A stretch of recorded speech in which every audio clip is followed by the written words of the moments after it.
Much has been made about the 3% reduction in resources, but at the height of your agency's high staffing levels and robust budgets, your employees started targeting religious, pro-life, and conservative groups. Groups in my state, including the Tea Party groups, whose members are mostly hardworking, everyday Americans who decided to simply exercise their First Amendment rights. And in response, and what some have perceived as a coordinated effort between the IRS and liberal groups aimed at targeting these Americans and their groups in an election year, we saw an absolute chilling effect on certain types of supposedly free speech. I want you to understand and know that the actions of the IRS hurt my constituents. And my first question is, has the IRS stopped targeting churches and religious organizations with oppressive and intrusive interference with their operations?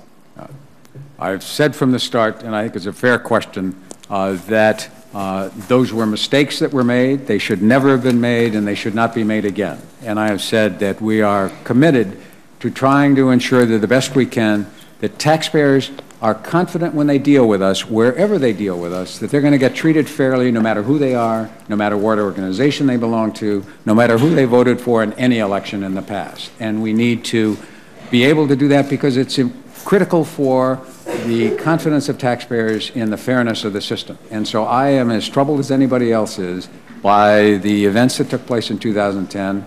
The Inspector General revealed, after 2010, the Inspector General a year and a half ago, almost 2 years ago, revealed that we have implemented every one of the Inspector General's recommendations to try to do our best to ensure it never happens again.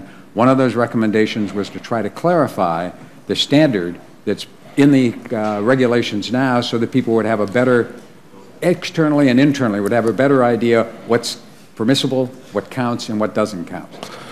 I appreciate your answer. Certainly, I am hopeful that we are moving in the right direction, but I hope you understand and appreciate my concern about the issue. I certainly have a letter dated December 22nd, 2014 from the ACLJ where they represented 41 different conservative groups, and they're still working their way through the process.